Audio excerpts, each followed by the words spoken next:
Have you ever met someone who walks into a room and instantly grabs attention, not because they're loud, flashy, or trying too hard, but because there's something about them that feels effortlessly magnetic? That's silent attractiveness.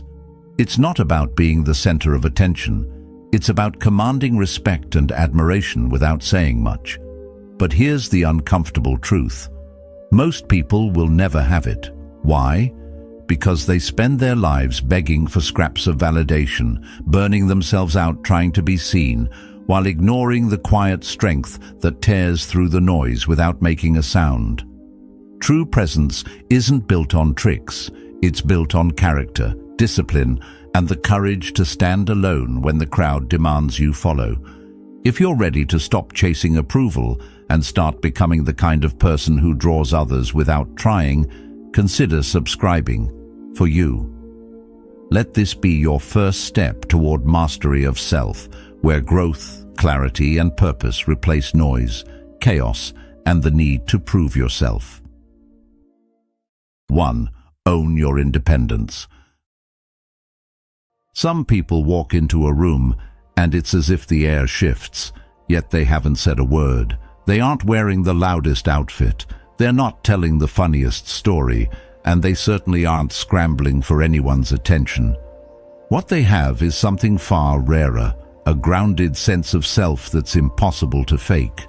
This kind of presence comes from an inner foundation that doesn't need to be constantly propped up by the approval of others. Independence starts with a subtle but profound shift, deciding that your value doesn't hinge on how many people like you, agree with you, or validate you. In a world where comparison has become a reflex and public approval is a form of currency, this choice is almost revolutionary. The ancient Stoics understood this deeply. Marcus Aurelius advised, "It never ceases to amaze me. We all love ourselves more than other people, but care more about their opinion than our own." True independence is about reversing that imbalance. It's learning to respect your own judgment as much as, if not more than, the chorus of voices around you. This doesn't mean shutting out all feedback. It means having a strong enough internal compass that you can take advice without being blown off course by every passing opinion. Living on your terms doesn't require grand, dramatic gestures. In fact, it usually begins with quiet, deliberate actions that gradually strengthen your confidence. Maybe you start by making small choices without immediately asking for someone else's approval. Order the dish you actually want at a restaurant without checking what others are getting. Wear the jacket you love, even if it's not in style this season. Spend a weekend doing something that excites you instead of something you think you should be doing to appear busy or successful. But here's the thing about independence. It's not the absence of connection. People often mistake self-reliance for a refusal to let others in, but that's not strength. It's fear disguised as pride. Real independence means you can be deeply connected without being dependent. You can enjoy companionship without clinging to it. You can take someone's perspective into account without letting it replace your own. Seneca said, "He who is brave is free." That bravery comes from trusting that you can stand alone if needed, which paradoxically allows you to engage more authentically with others. You're not in relationships because you need someone to complete you. You're in them because you choose to share your already complete self. To get there, you have to be willing to spend time with yourself, not out of loneliness, but out of genuine interest. For some, that might mean sitting in silence for 10 minutes a day to reflect on how they're feeling. For others, it could be taking themselves out for a coffee or a solo walk without the distraction of music or podcasts. At first, you might feel restless. That's natural. We've been conditioned to fill every gap with noise, to avoid confronting our own thoughts. But the more you practice being alone with yourself, the more you realize that solitude isn't empty. It's a space where clarity grows. Epictetus put it plainly, Freedom is the only worthy goal in life. It is won by disregarding things that lie beyond our control. When you become comfortable in your own company, you stop trying to control how others see you, and you begin to focus on what you can control: your actions, your mindset, your principles. This doesn't happen overnight. Building independence is like strengthening a muscle. It requires consistent use and a willingness to push through discomfort. And yes, there will be moments when doubt creeps in. You might make a decision that others question. You might feel the sting of disapproval from people whose opinions you once valued. This is where the Stoic mindset becomes your shield. Remember that no one's approval can protect you from life's challenges, and no one's disapproval can strip you of your integrity unless you hand it over willingly. The French philosopher Michel de Montaigne once wrote, "The greatest thing in the world is to know how to belong to oneself." That's the quiet truth at the heart of independence. You belong to yourself first. A truly independent person also knows that life isn't about constant resistance. You don't have to prove your strength in every interaction. Sometimes it's about quietly following your own path while letting others follow theirs. Think about a mountain. It doesn't need to shout its height or defend its presence. It simply stands, unshaken by storms or seasons. In the same way, when you live by your values, your stability becomes evident to those around you. You'll notice that people start to treat you differently, not because you demanded respect, but because your composure, clarity, and self-trust naturally command it. This is what makes independence magnetic. Of course, this kind of independence requires honesty, the kind that forces you to ask hard questions. Am I living the life I truly want, or the life others expect me to live? Do I say yes out of genuine desire, or out of fear that saying no will cost me approval? Am I making choices because they align with my principles, or because they make me look good to others? These aren't comfortable questions, but they're necessary ones. In practicing independence, you'll find that you naturally attract a different kind of attention. Instead of chasing people, you'll notice them gravitating toward you, not because you're trying to impress them, but because they can sense your groundedness. There's an unspoken allure in someone who doesn't need the room's energy to feel alive, who isn't swayed by every opinion, and who can enjoy their own company without apology. In a culture addicted to noise and constant display, your calm self-assurance becomes a rare and valuable currency. And here's the irony: the more you live for your own approval instead of everyone else's, the more respect you tend to earn. People trust those who know where they stand. They're drawn to those who make decisions without hesitation, not because they're stubborn, but because they've done the work of understanding themselves. You don't have to tell anyone you're confident. They'll feel it. You don't have to announce your independence. It will show in the way you walk, in the way you listen, in the way you say no without guilt and yes without resentment. So start small. Take yourself somewhere you've always wanted to go. Make one decision today without asking for input. Spend an hour alone without filling the silence. Pay attention to how it feels to rely on your own judgment, to stand in your own certainty. These are the small seeds from which deep independence grows. And when it does, it becomes a part of you that no one can take away. Because at the end of the day, independence isn't about pushing the world out. It's about building yourself up from the inside so that the world's noise can't knock you down. It's about cultivating the kind of self-trust that allows you to move through life with quiet strength. And as the Stoics, the philosophers, and the psychologists all agree, that's the kind of power that lasts. Once you have it, you'll never need to chase respect again, because it will follow you wherever you go. 2. Master silent elegance.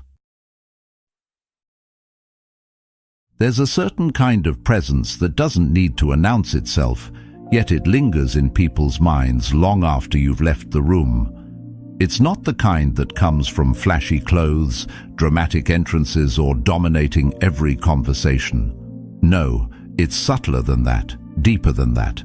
It's the quiet way someone carries themselves, the way they seem unshaken by chaos, the way they hold space without competing for it.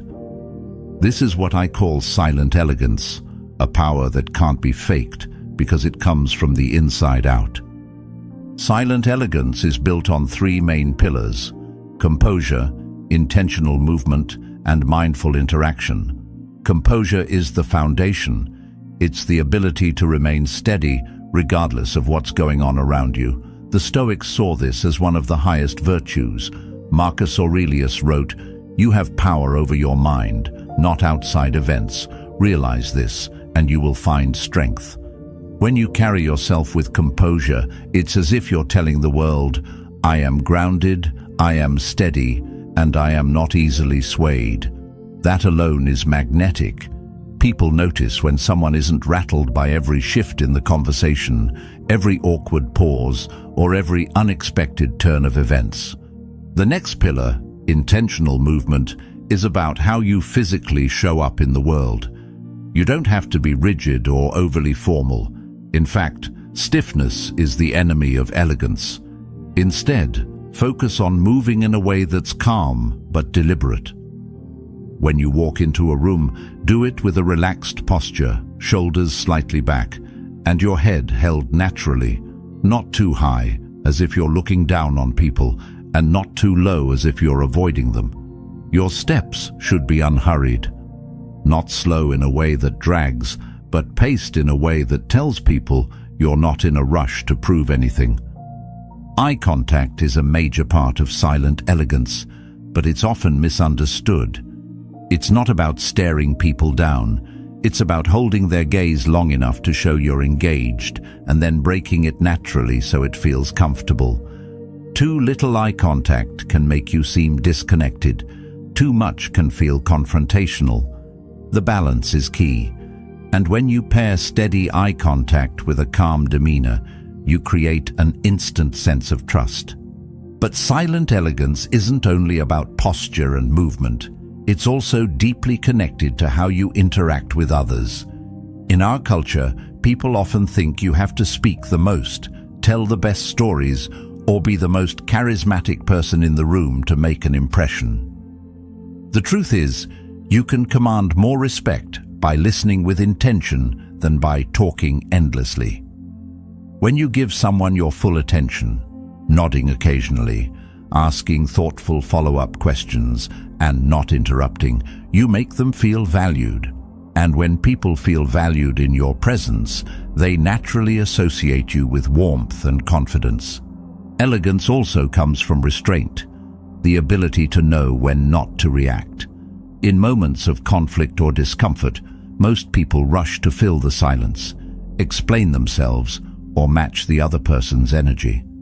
Silent elegance means resisting that impulse. It's taking a breath before you respond. It's knowing that sometimes the most powerful statement is made without words. This doesn't mean being passive. It means being intentional. When you choose your words carefully, people start listening more closely because they know you don't waste them. Your personal style plays a role too, though not in the way most people think. Silent elegance in appearance isn't about expensive labels or following every trend. It's about refinement, clothes that fit well, colors that flatter you, and grooming that shows you care about the details. You don't have to draw attention with bold patterns or glittering accessories. In fact, minimalism often speaks louder. The Stoics would call this living in harmony with nature, choosing what serves your purpose, not what distracts from it. Just as Marcus Aurelius advised against unnecessary luxury, silent elegance in style is about wearing what enhances your presence, not overshadows it. There's also a psychological element to silent elegance that people don't talk about enough: self-respect. You can't fake elegance if you don't respect yourself. because it will eventually show in the way you carry yourself. And here's where Stoic philosophy offers a deeper layer. They believed true beauty wasn't about the body at all, but about the soul. Your external elegance should be a reflection of your internal state. If you are constantly anxious, bitter, or judgmental, it will seep into your body language no matter how polished your exterior is. On the other hand, if you cultivate gratitude, patience, and humility, those qualities will naturally express themselves through your movements, expressions, and tone. As Socrates said, the way to gain a good reputation is to endeavor to be what you desire to appear. Silent elegance also means being present, really present. It means when you're with someone, you're not half listening while planning your next move or scrolling through your phone. You're fully there, absorbing the moment. This is rare today, which is why it's so impactful. People are drawn to those who make them feel like they are the only person in the room. That's not something you can fake. It's a byproduct of slowing down and choosing to be mindful. Of course, all of this takes practice. The first step is awareness. Pay attention to how you enter a room, how you hold yourself, and how you respond to others. Ask yourself, am I rushing? Am I fidgeting? Am I speaking just to fill the space? Then, little by little, begin to make adjustments. Stand a little taller. Speak a little slower. Pause before you answer. Small changes compound over time, and soon they become your natural way of being. And remember, elegance isn't perfection. In fact, trying to appear perfect often destroys the very quality you're trying to cultivate. People connect with those who are graceful yet human, confident but approachable.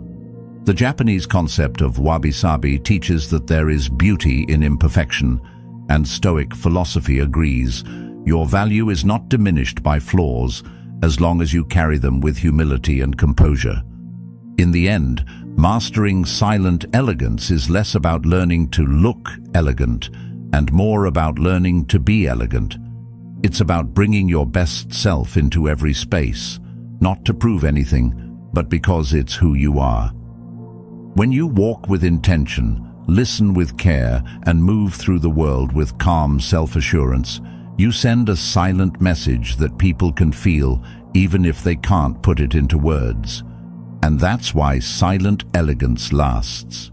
It doesn't depend on trends, money, or constant attention. It comes from you, and it stays with you no matter where you go.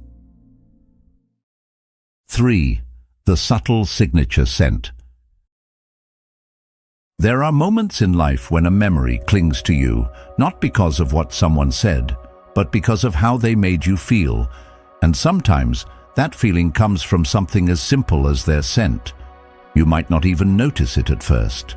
It lingers subtly, a whisper in the air, attaching itself to a moment, a conversation, or an encounter. Then, days or even years later, you catch that same fragrance somewhere else, and suddenly, you're right back in that memory. That's the quiet power of a signature scent. It's not just perfume or cologne, it's a silent calling card, a part of your presence that speaks long after you've walked away. The beauty of a subtle signature scent lies in its restraint. Too much, and it overwhelms. Too little, and it disappears before it has a chance to leave an impression. The sweet spot is a fragrance that feels like an extension of who you are, clean, refined, and distinctively yours. This doesn't mean you have to spend a fortune on high-end brands. It means being intentional about the details.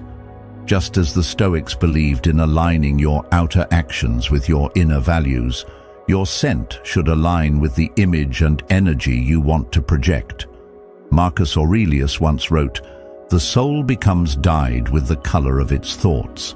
I'd add that your presence, scent included, becomes tinted with the quality of your choices.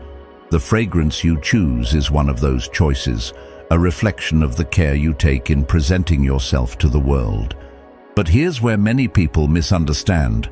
Choosing a signature scent isn't about impressing others, it's about self-respect.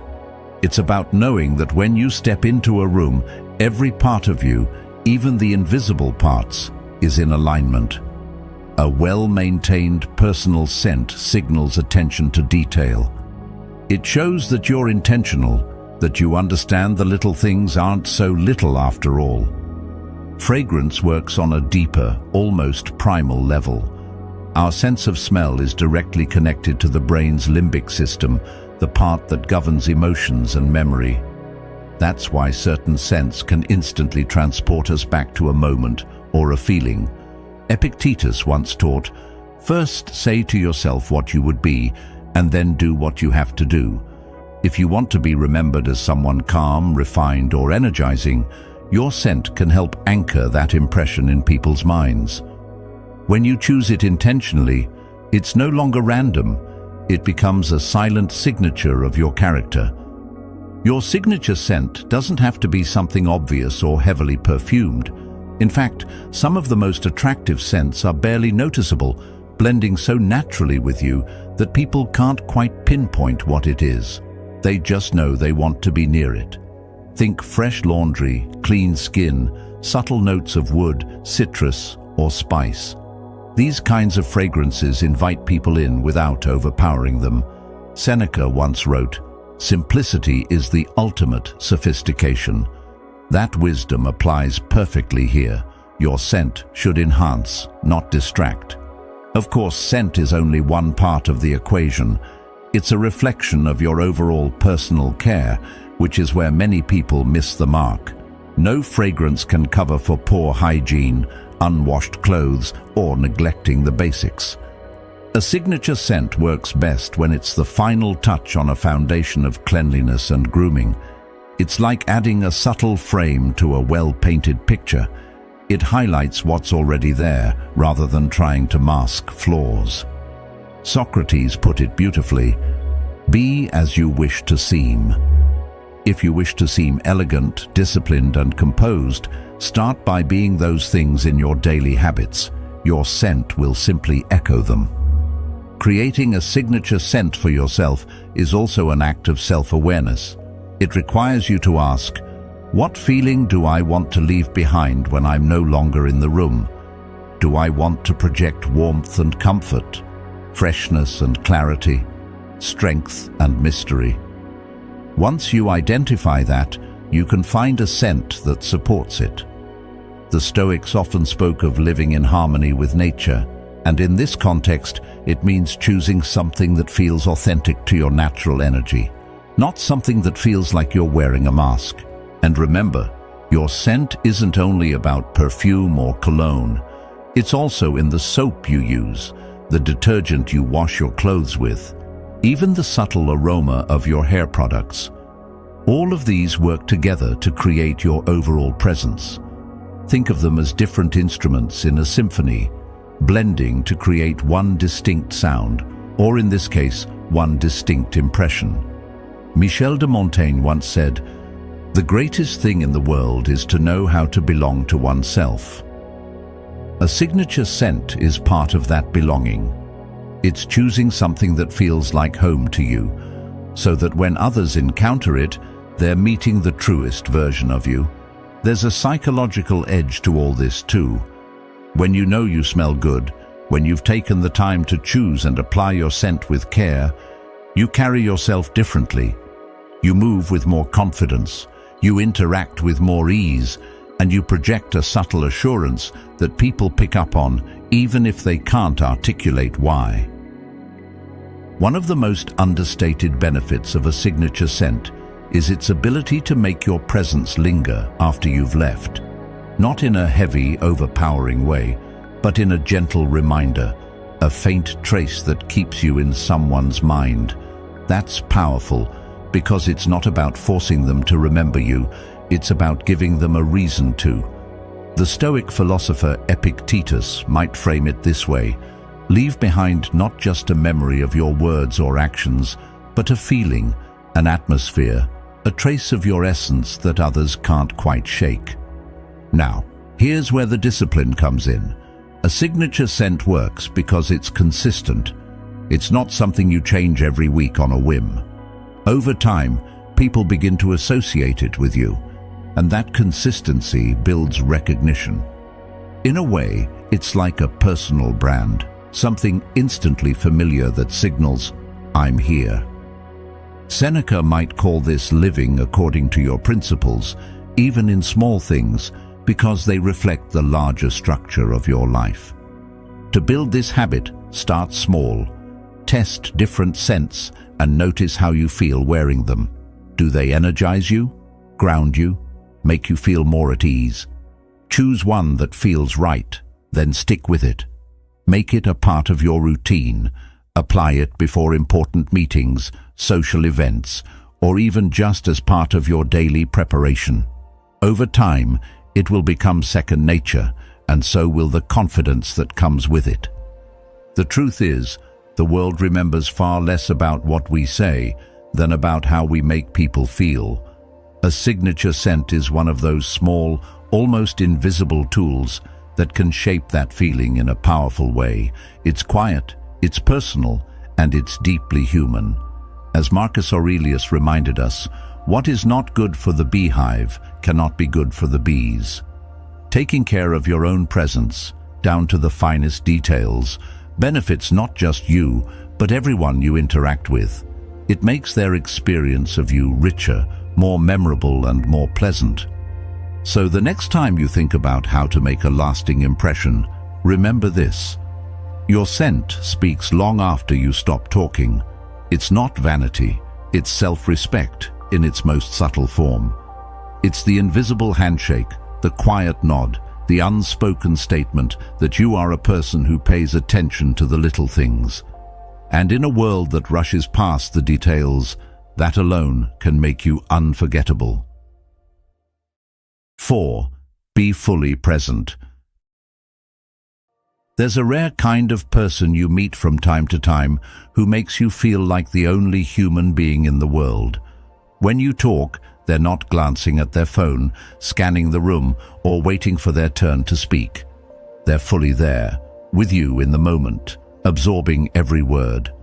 And the strange thing is, you walk away from those conversations not just remembering what was said, but feeling deeply valued. That is the quiet magic of being fully present. In a time when distraction is the norm, presence has become one of the most magnetic and unforgettable qualities a person can have.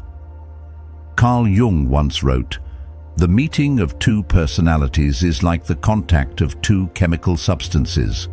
If there is any reaction, both are transformed." Presence is the catalyst for that transformation. It's the unspoken signal that says, "I see you, you matter." The truth is, presence isn't complicated. It's simple, but simple doesn't mean easy.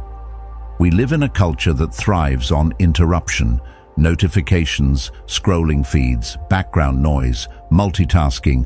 It's all designed to pull us away from the moment we're in. Being present requires deliberate resistance to that pull.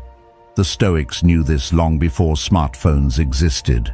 Marcus Aurelius wrote, "Confine yourself to the present." For him, that wasn't just advice. It was a way to cut through the noise of life. If you're truly focused on the here and now, you're not haunted by the past or consumed by what might happen in the future. You're anchored, and people can feel that anchor in you. When you're fully present with someone, you're telling them, without words, that they're worth your time and your attention. Think about how rare that is today. Most of us have been in conversations where the other person is nodding politely while their eyes flick to the clock, or they're subtly swiping on their phone. You can sense it immediately, and it feels dismissive. It's the emotional equivalent of saying, "You're not that important right now." On the flip side, when someone gives you their undivided attention, you feel validated. You feel like your thoughts and feelings have weight. Seneca understood the power of this kind of focus when he said, "It is not that we have a short time to live, but that we waste much of it." Wasting our moments by splitting our attention robs not just us, but the people we care about. Presence isn't about perfection, it's about intention. It's not that you'll never get distracted, it's that you choose to return your focus to the person or task in front of you. And this doesn't apply only to conversations. Being present also means giving your full focus to whatever you're doing, whether that's cooking dinner, reading a book, or walking down the street. Our minds are like restless travelers, always jumping ahead to the next stop. But when you commit to noticing the details, the way the air smells, the expression on someone's face, the exact tone in their voice, you open yourself to a depth of experience that most people skip over entirely. Psychologically, presence has an immediate impact on connection.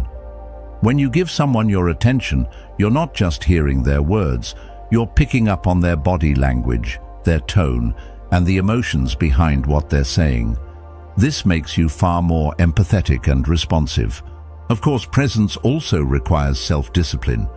We are constantly tempted to think about what we'll say next, instead of actually listening to the person in front of us. But true presence means letting go of the need to control the conversation and simply allowing it to unfold. Epictetus once said, "We have 2 ears and 1 mouth so that we can listen twice as much as we speak."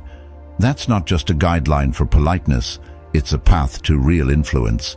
When people feel truly heard, they become more open, more trusting, and more willing to engage with you. One of the hidden benefits of presence is that it makes you memorable without you having to do anything flashy. You might not tell the funniest jokes or have the most captivating stories, but if you make someone feel like their words matter, they'll remember you. And the beauty of this is that presence is available to anyone. It's not dependent on wealth, appearance, or status. All it takes is a choice to put down the phone, quiet the mental noise, and be here, now.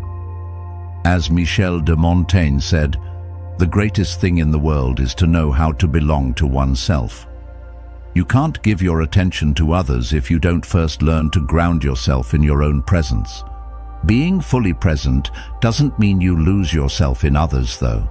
It's not about erasing your thoughts or feelings. It's about balancing them with openness. Sometimes we listen only to respond, filtering everything through our own perspective. But presence means temporarily setting aside your agenda so you can step into someone else's world. Carl Jung described this as holding space for another person's reality, allowing both perspectives to coexist. This requires humility, the recognition that your view isn't the only one that matters in the moment. If you want to practice being more present, start small. The next time you talk to someone, consciously put away your phone. Face them directly. Make steady, comfortable eye contact, not staring, but not darting away either. Nod when you're following along, and ask questions that show you're engaged. And when your mind drifts, as it inevitably will, gently bring it back to the moment without judgment. This is the same principle behind mindfulness meditation, which the Stoics practiced in their own way. They didn't sit cross-legged with incense, but they did spend time each day reflecting, focusing, and anchoring themselves in the present. The rewards of presence go far beyond making others feel valued. It changes your own experience of life. When you're fully here, you notice things you've been overlooking. You find more joy in simple moments. Your relationships deepen because people trust you, and you start to feel calmer because you're not constantly juggling the past and future in your mind. It's worth mentioning that presence also makes you more persuasive and influential. When people feel heard by you, they're far more likely to listen to you in return. This is especially true in high-stakes conversations where emotions can run high. A calm, attentive presence can diffuse tension faster than any clever argument. It signals control, composure, and respect, qualities that are deeply attractive in both personal and professional settings. And unlike quick tricks to gain attention, presence leaves a lasting impression that people trust. At its core, presence is about respect, both for yourself and for others. You respect yourself enough to show up fully, not half-engaged. And you respect others enough to give them your most valuable resource, your attention. So the next time you're in a conversation, ask yourself, am I really here, or am I somewhere else entirely? Am I giving this person the same focus I wish they'd give me? Presence doesn't cost anything, yet it's one of the rarest gifts you can give. And in a world where most people are half living in their devices, being fully present isn't just a social skill, it's a superpower. Because at the end of the day, people may forget your words, they may even forget your face, but they will never forget how you made them feel. And when you're present, truly present, how they feel is seen, heard, and valued. That's the kind of connection that leaves a mark, not for a moment, but for a lifetime. 5. Keep a touch of mystery. There's something captivating about a person you can't quite figure out. You notice the way they speak, how they listen, and the calm confidence in their presence. But you can sense there's more beneath the surface. They don't spill every detail of their life the moment you meet them. They're warm, approachable, yet there's a part of them that stays just out of reach, and that's what keeps you intrigued.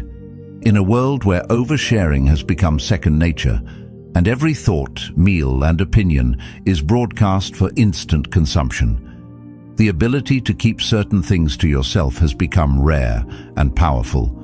The truth is, we live in a time where privacy is almost treated like a weakness, as if keeping things to yourself means you're hiding something. But the Stoics would tell you that restraint is a virtue. Epictetus said, "Be silent for the most part, or speak only what is necessary and in few words." This wasn't advice to be cold or distant. It was about valuing the weight of your words and the moments you choose to share. When you leave space for people to wonder, you invite them to pay closer attention. They lean in, they ask questions, they think about you after you've left the room, because you've given them just enough to make them curious without satisfying it entirely. Mystery isn't about manipulation. It's not about playing games or making people chase you out of frustration. It's about self-respect. It's knowing that not every part of you needs to be on display for public consumption. You can share your personality, your humor, your ideas, without giving away every chapter of your story in the first conversation. Keeping a touch of mystery also makes your actions more impactful. When you speak less about your plans and goals, your results become your statement. There's an old piece of wisdom often echoed in philosophy: let your actions speak for themselves. Marcus Aurelius wrote, "Waste no more time arguing about what a good man should be one." In the same way, you don't need to tell the world what you're doing every step of the way. Simply do it. When the outcome is visible, it carries far more weight than constant updates along the journey. Think about it in terms of storytelling. The most engaging books and films don't reveal everything in the first chapter. They give you pieces, a hint here, a foreshadowing there, so you're compelled to keep going. You too are telling a story through how you live and interact. If you hand someone the entire plot immediately, there's nothing left for them to discover. But if you allow them to experience your depth gradually, each new layer becomes a moment of intrigue. As the philosopher Blaise Pascal once wrote, "We are generally the better persuaded by the reasons we discover ourselves than by those given to us by others." When people uncover things about you in their own time, they feel more invested in knowing you. This doesn't mean you become secretive to the point of isolation. Mystery isn't about shutting people out. It's about setting boundaries for what you choose to share and with whom. There's a quiet strength in being able to hold something just for yourself. In a sense, you're protecting the sacredness of certain parts of your life. The Stoics called this living in accordance with nature, not giving everything away to the winds of public opinion, but keeping your inner life rooted and untouchable. Social media has blurred these lines for many people. It's easy to believe that the more you post, the more real or authentic you seem. But authenticity doesn't mean oversharing. It means being genuine in what you do share, while keeping some things just for you. Michel de Montaigne put it well when he said, "We can be knowledgeable with other men's knowledge, but we cannot be wise with other men's wisdom." Your wisdom, your personal experiences, thoughts and feelings doesn't have to be on display at all times for it to be real. In fact, sometimes it grows stronger in silence. One of the unexpected benefits of maintaining mystery is that it builds respect. When you're not constantly explaining yourself, you signal confidence. You're saying, "I don't need everyone to understand me for me to be okay with who I am." This is a quality people admire, even if they don't consciously articulate it. Mystery also gives you control over your narrative. When you reveal information slowly and intentionally, you shape the way others experience you. You can allow people to see your humor before they see your ambition. You can let them experience your kindness before they learn about your struggles. This isn't deception, it's pacing. It's choosing to let people earn their way into the deeper parts of your story, which not only protects you but also makes those deeper connections more meaningful when they happen. There's another reason why a touch of mystery works so well. It mirrors life itself. We are naturally drawn to what we don't fully understand. Our minds crave completion, so when something feels unfinished, we keep returning to it. The ancient Greeks understood this in their concept of aporia, the state of puzzlement that compels deeper thought and inquiry. By not giving everything away, you leave open spaces for people to explore. And in exploring, they often discover not just more about you, but more about themselves. If you want to cultivate mystery in your own life, start by observing your patterns. Do you feel the urge to explain every choice you make, to post every experience in real time, to give people every detail when they ask a simple question? Instead, try practicing restraint. The next time someone asks what you're working on, give a concise answer without the full backstory. When something good happens, enjoy it privately for a while before you share it. The point isn't to be evasive, it's to be intentional. In personal relationships, mystery adds depth. It keeps interactions fresh because there's always more to learn, more to uncover. Even in long-term friendships or romantic relationships, holding on to certain personal practices, hobbies, or private reflections can keep the connection alive. It allows both people to continue discovering each other over time. Just as a great conversation leaves you wanting to keep talking, a person with mystery leaves you wanting to keep knowing. But here's the important part. Mystery should never be used as a mask for dishonesty. If you withhold information to manipulate, the intrigue turns into mistrust. True mystery works because it's rooted in authenticity. You're not hiding who you are, you're simply not broadcasting every detail. It's a conscious choice to let your story unfold gradually, with care. In the end, keeping a touch of mystery is really about knowing the value of your own life and experiences. Not everyone has earned the right to know everything about you, and that's okay. It's about preserving the richness of your inner world so that it doesn't get diluted by overexposure.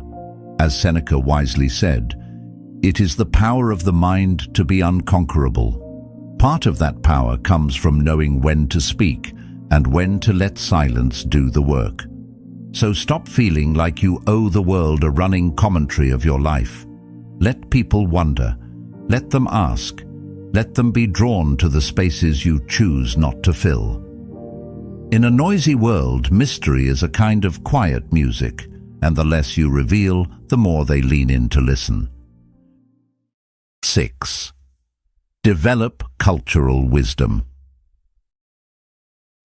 Every once in a while, you meet someone who can hold a conversation about almost anything: art, history, philosophy, the latest discoveries in science, or even traditions from halfway across the world. They don't speak to show off. They're not trying to dominate the discussion. They simply have a depth to them, a richness in their perspective, that makes talking to them feel like opening a door to a much bigger world. You walk away from that conversation feeling like you've gained something, maybe a new idea, a new way of looking at things, or even a challenge to what you thought you already knew. Carl Jung once said, "Your vision will become clear only when you can look into your own heart. Who looks outside dreams, who looks inside awakes." Developing cultural wisdom is about doing both, looking inward to understand yourself and outward to understand the vastness of the human experience. The truth is, many people stay in their own small bubble. They talk about the same topics, with the same people, in the same ways.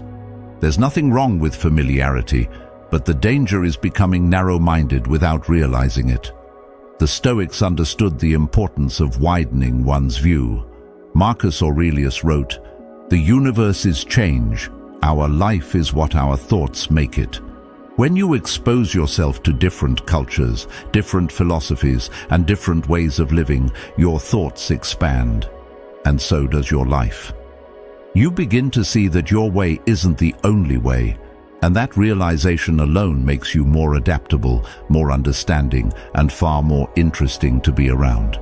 Cultural wisdom starts with curiosity, not the shallow curiosity of wanting a quick fact to impress someone, but the deeper curiosity of wanting to understand why people live, think, and believe the way they do. It means reading books that challenge your perspective, watching documentaries about places you've never been, and having conversations with people whose backgrounds are different from yours. It's about asking thoughtful questions and actually listening to the answers.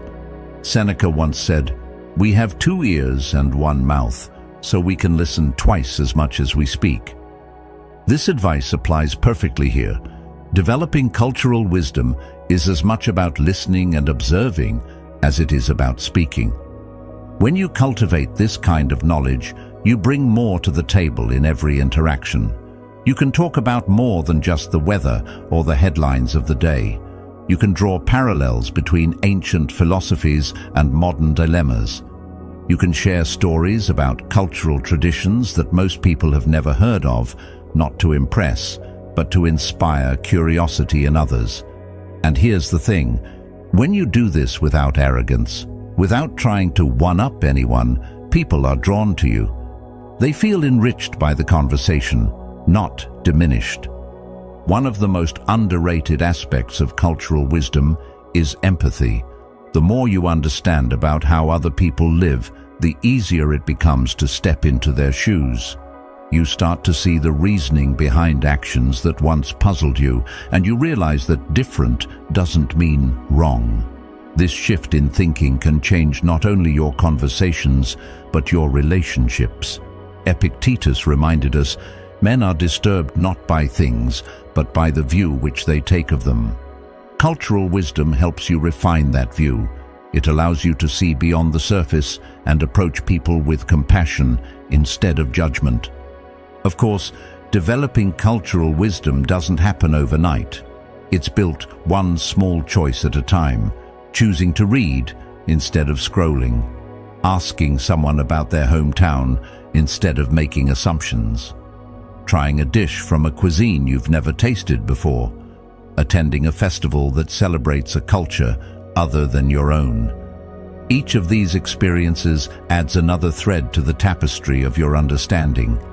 And over time, those threads weave into something beautiful, an outlook on life that's wide, inclusive, and rich with perspective. Cultural wisdom also strengthens your ability to adapt. Life will inevitably place you in situations where the people around you think differently, act differently, and see the world differently than you do. Without cultural awareness, those situations can feel uncomfortable or even threatening. But with it, they become opportunities for growth. You learn how to navigate conversations with tact, how to respect boundaries, and how to find common ground even in disagreement. This adaptability is a quiet but powerful form of social intelligence. It's what makes certain people able to walk into any room and connect with almost anyone. Jung often spoke about individuation, the process of becoming your true self. Part of that process is understanding where you fit in the larger human story. By learning about other cultures, you start to see yourself more clearly. You recognize which parts of you are universal and which are shaped by your environment. You begin to separate your identity from your conditioning, which gives you more freedom to grow. And let's be honest, curiosity is magnetic. People want to be around those who are genuinely interested in the world. It makes them feel like you might also be genuinely interested in them. The energy you bring into a conversation when you're curious is different. It's lighter, more open, more engaging. You're not just waiting for your turn to talk, you're exploring the topic together. That's when real connection happens. It's worth mentioning that developing cultural wisdom also keeps your mind sharp. When you expose yourself to new ideas, you're essentially exercising your brain. You're making connections between seemingly unrelated concepts, and that kind of mental flexibility has benefits far beyond social situations. It can help you solve problems more creatively, approach challenges from new angles, and even find meaning in unexpected places. As Marcus Aurelius advised, look beneath the surface. Let not the several quality of a thing nor its worth escape you. The habit of looking deeper is the essence of wisdom, cultural or otherwise. So how do you start? Begin by expanding your inputs. If you only read one genre, branch out. If you only watch shows in your own language, try foreign films. Talk to people you normally wouldn't. Ask open-ended questions and be okay with not knowing the answer right away. And most importantly, resist the urge to immediately judge what's different from you. As Socrates said, the only true wisdom is in knowing you know nothing. That mindset keeps you open, keeps you learning, and keeps you humble. Another key part of cultural wisdom is sharing it generously. When you learn something fascinating about another culture, bring it into your conversations in a way that invites curiosity, not comparison. You're not lecturing, you're exchanging.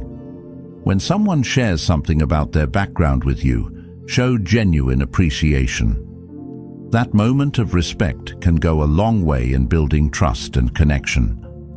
Over time, you'll notice a shift. Conversations will feel richer. You'll have more to contribute without dominating the discussion. You'll start to see patterns in human behavior that transcend borders and languages. And perhaps most importantly, you'll begin to appreciate both the diversity and the unity of the human experience. This is what the Stoics meant when they spoke of being a citizen of the world, a cosmopolitan. Your loyalty is not just to your own little corner, but to the shared humanity that connects us all. In the end, cultural wisdom isn't about collecting trivia or trying to impress people with your knowledge.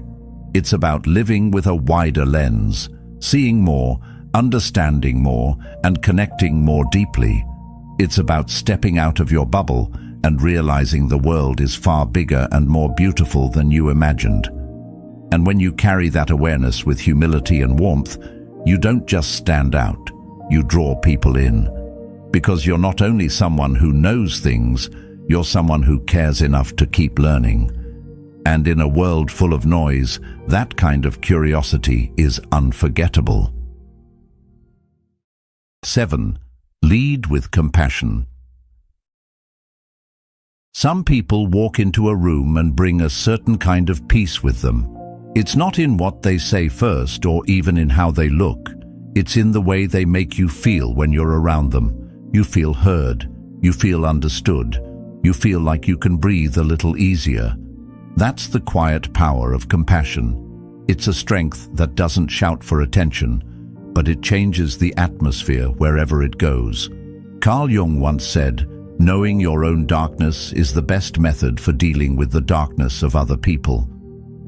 Compassion begins there, by understanding your own struggles so you can meet others with empathy instead of judgment. We live in a world where kindness often feels transactional. People help because they expect something in return, credit, praise, or a favor owed. But genuine compassion is different. It's not about getting something back. It's about showing up for someone because you value them as a fellow human being. The Stoics saw this as a duty. Marcus Aurelius wrote, "Men exist for the sake of one another. Teach them then, or bear with them." Compassion is part of our responsibility to each other, not a bonus we give when it's convenient. The thing about compassion is that it requires presence. You can't be compassionate if you're half listening or already thinking about what you're going to say next. You have to slow down, give someone your full attention, and let them know you're actually with them in the moment. This doesn't mean you have to agree with everything they say or solve all their problems. Often, the most compassionate thing you can do is simply to listen without judgment. Seneca once said, "Wherever there is a human being, there is an opportunity for kindness." You don't have to wait for a big moment to practice it. Everyday conversations offer the chance. Compassion is often mistaken for weakness, but in reality, it's a sign of deep strength. It takes courage to open yourself to another person's pain without letting it harden you. It's easier to keep your distance, to protect yourself by staying indifferent. But indifference doesn't connect, and it doesn't inspire trust. True compassion means you can sit with someone in their struggle, offer support, and still maintain your own stability. Epictetus put it well, "Make the best use of what is in your power and take the rest as it happens." You can't control what someone else is going through, but you can control how you respond to it. One of the most powerful aspects of compassion is that it's remembered long after the moment has passed. People might forget your exact words, but they'll remember the feeling of being respected, valued, and understood. This is why compassion builds influence, not the loud kind, but the kind that makes people want to be around you because they feel safe in your presence. To lead with compassion, you have to let go of keeping score. If your kindness is conditional, it's not compassion, it's a trade. Help because you can, not because you expect repayment. If someone thanks you, appreciate it. If they don't, move on. The Stoics would remind us that the reward for virtue is virtue itself. Acting with compassion shapes your character, whether or not anyone notices. Marcus Aurelius wrote, "If it is not right, do not do it. If it is not true, do not say it." Doing what is right, even quietly, is its own form of leadership. Compassion also requires boundaries.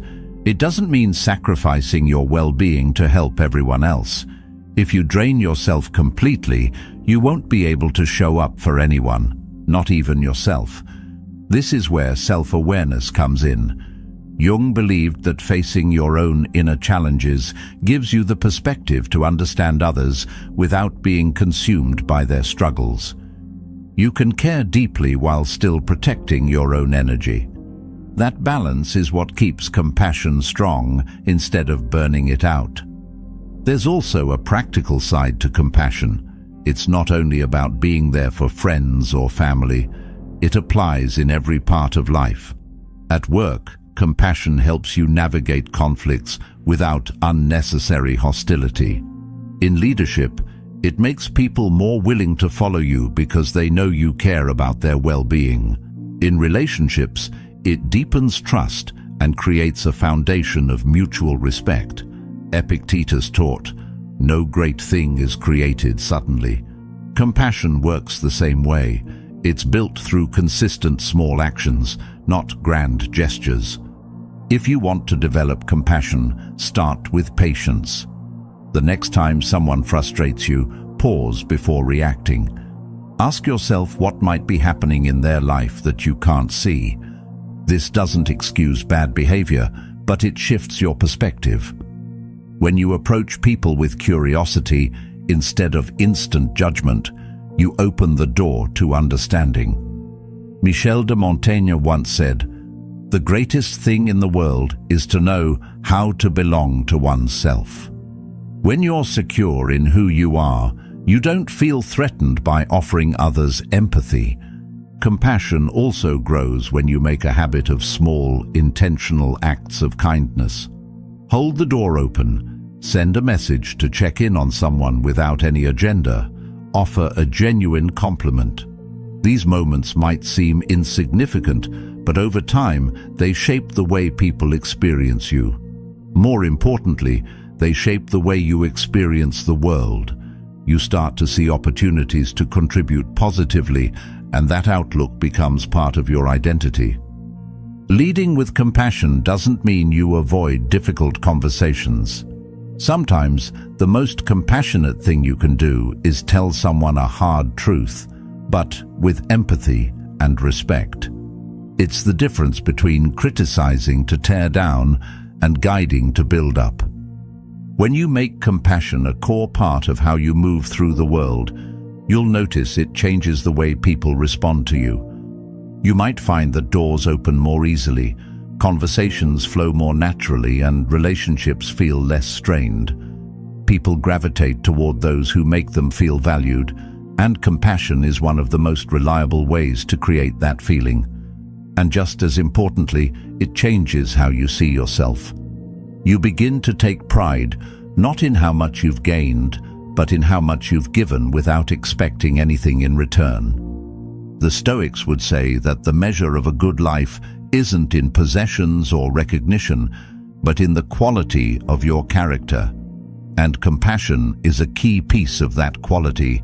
It's a daily practice, a choice you make again and again to meet others with understanding instead of indifference. As Marcus Aurelius reminded himself, "When you arise in the morning, think of what a privilege it is to be alive, to think, to enjoy, to love." To love, in this sense, is not just romance. It's the decision to act with kindness toward the world around you. So lead with compassion, even when it's not returned, even when it's inconvenient, even when no one is watching, because the strength it builds in you and the light it brings to others is worth more than any recognition you could receive. In a world that often rewards hardness, choose to be the person who softens the edges without losing their shape. People may forget many things about you, but they will never forget how you made them feel. And that is a kind of leadership that never fades. 8. Radiate joy and humor. There's something magnetic about a person who can walk into a room and instantly lift the energy, not by demanding attention, but by bringing a sense of ease with them. You know the type. They have this calm, warm presence that makes you feel lighter just being near them. They can laugh at themselves without a hint of insecurity, and they know how to find moments of light even when life is far from perfect. It's not forced. It's not the exhausting, always-on kind of cheerfulness that feels fake. It's a grounded joy, one that radiates quietly but powerfully. Carl Jung once said, "The most terrifying thing is to accept oneself completely." Joy often begins there, with acceptance. When you're comfortable with yourself, you stop performing for the world, and your light starts to shine in a way that feels effortless. The truth is, joy is a kind of discipline. People think it just happens to certain personalities, but in reality, it's something you cultivate. It's the daily decision to notice beauty, to focus on gratitude, and to not let challenges consume you completely. The Stoics understood this deeply. Marcus Aurelius wrote, "The happiness of your life depends upon the quality of your thoughts." To radiate joy, you have to feed your mind with thoughts that keep you steady, not those that constantly pull you into negativity. It doesn't mean ignoring pain. It means choosing not to live there longer than you need to. Humor is one of joy's most powerful companions. But here's the key. True humor isn't about being the loudest person in the room or trying to make people laugh at every sentence. It's about knowing when to ease the tension, when to offer a playful observation, and when to poke fun at yourself in a way that makes others feel safe to do the same. There's also a certain bravery in joy and humor. It's easy to get caught up in seriousness, to let the weight of responsibilities and bad news keep you in a constant state of tension. Laughing in those moments can feel almost rebellious, as if you're saying, "Life doesn't get to crush me today." Epictetus said, "It's not what happens to you, but how you react to it that matters." Choosing humor is a reaction that refuses to let life's unpredictability rob you of your spirit. It's not denial, it's resilience. Radiating joy doesn't mean pretending everything is okay when it's not. People can sense false cheer, and it's exhausting to be around. What's magnetic is when someone acknowledges that things might be difficult, but they can still find something to smile about. This kind of joy is rooted in perspective. Seneca wrote, "We suffer more often in imagination than in reality." Humor often comes from stepping outside of the situation long enough to see its absurdity. Once you do, it becomes easier to laugh, and that laughter has a way of making the problem feel smaller. The beautiful thing about joy is that it's contagious. The energy you bring into a room either lifts others or drags them down. We've all felt it, the relief when someone walks in with lightness, or the heaviness when someone enters with nothing but complaints. When you radiate joy, people want to be near you, not because you're perfect, but because you make the space around you feel better. That's influence without force. Humor, especially self-deprecating humor, can also be a bridge between people. When you can laugh at your own mistakes without spiraling into shame, you show others that it's safe to be human around you. This creates connection faster than any perfectly curated image ever could. Jung talked about the importance of integrating the shadow, the parts of ourselves we'd rather hide. Humor is one of the most graceful ways to bring those shadows into the light, turning potential embarrassment into shared laughter. Of course, joy and humor require presence. You can't find the funny moment if you're always 2 steps ahead in your head, worrying about the future or replaying the past. You have to be here, noticing the little details. A raised eyebrow in a meeting, the way someone mispronounces a word, or the irony of a situation. These are the raw materials for humor and joy, but you only catch them if you're paying attention. Another important thing to remember is that joy isn't about constant high energy. Sometimes it's quiet, like a peaceful smile in the middle of a hectic day, or the warmth in your voice when you greet someone. Stoic joy isn't about hype. It's about a steady flame that doesn't go out when the wind picks up. You can still feel the full range of emotions, anger, sadness, frustration, but you return to joy as your baseline. That's what makes it powerful. If you want to cultivate this energy, start small. Practice gratitude daily. Notice 3 things that make you smile every morning. Seek out humor intentionally. Watch a funny movie, read a witty author, or spend time with people who make you laugh without effort. And just as importantly, be that person for others. Offer a light remark in tense moments, share an amusing story, or simply laugh with someone instead of at them.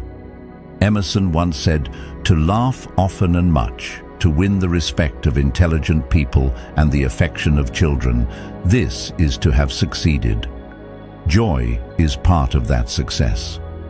It's worth noting that humor can be incredibly healing. Laughter releases tension in the body, lowers stress hormones, and even strengthens the immune system. But on a social level, it does something deeper. It creates bonds. When you share a genuine laugh with someone, you create a shared memory, a tiny moment of unity that says, "We're in this together." Those moments accumulate, and before you know it, your relationships feel stronger, your environment lighter, and your own heart a little less heavy. There's also an element of leadership in joy. People look to those who can hold steady in difficult times, and joy is a form of steadiness. It's a message that says, we can handle this, and we can still enjoy life while we do. Leaders who use humor effectively tend to build more trust and loyalty because they make challenges feel more manageable. They're not dismissing the problem. They're reminding everyone that the problem doesn't define them. Ultimately, radiating joy and humor is about making a choice every day.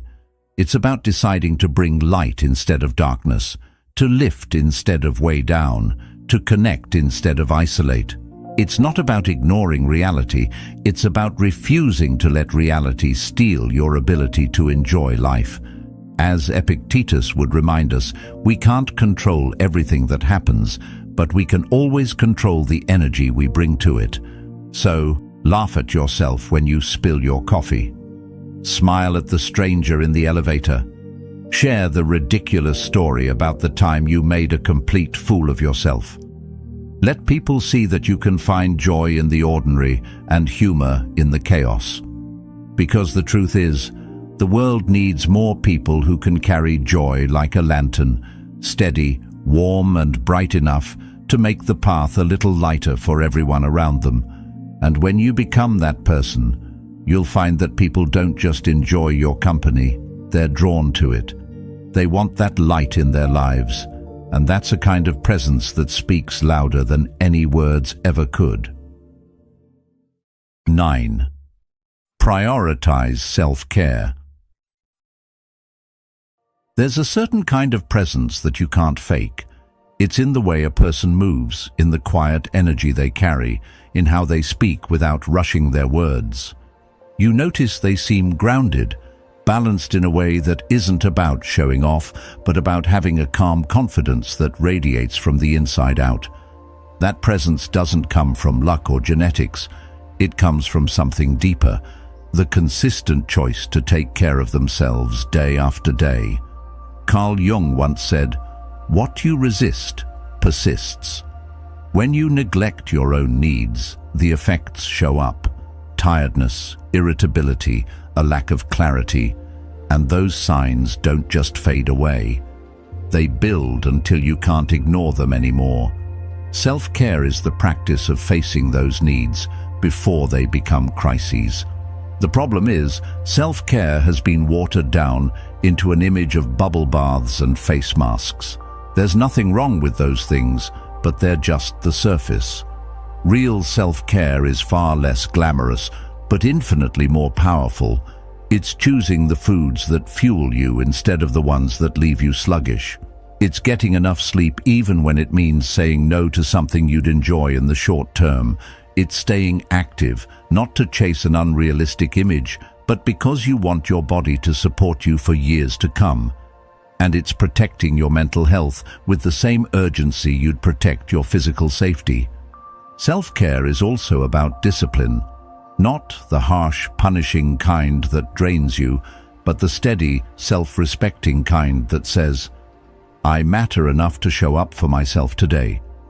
Seneca put it plainly, "A man cannot be comfortable without his own approval."